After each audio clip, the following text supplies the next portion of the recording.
Jatau Michael and his brothers conduct irrigation farming on the outskirts of Jos, using water from this stream for their Irish potato farm. He says they've had to contend with herders who bring their cattle to drink and sometimes stray into their farm, damaging crops. When you try to talk to them, it became something else. Some of my brothers, precisely that day, faced this kind of challenges to the extent of some lost their life. I was in Bokos. The incident that happened 2023, 2024.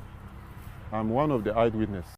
Herders say the search for water for their cattle has also affected their livelihoods and economic well-being. We try our best to control our livestock when we take them to drink water. But sometimes it can be overwhelming, I acknowledge. But the annoying part is many crop farmers don't like seeing us take our cattle to rivers when they are a natural creation. So sometimes conflict erupts.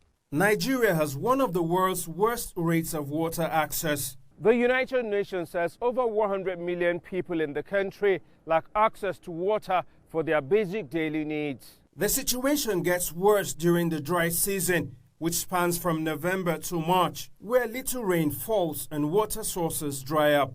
Crops have been destroyed and animals too have been killed in retaliation. So the struggle for water is quite severe.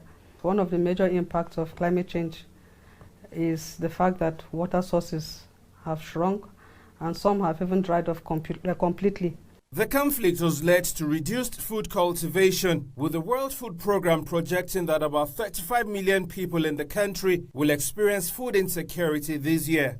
Analysts say the government must do all it can to ensure availability of water to all. There has to be deliberate effort at trying to compromise and share, because everybody deserves the right to exist. If they are able to acquire ranches of their own and put in the needed facilities, then that will reduce the likelihood of any conflict as a result of water source.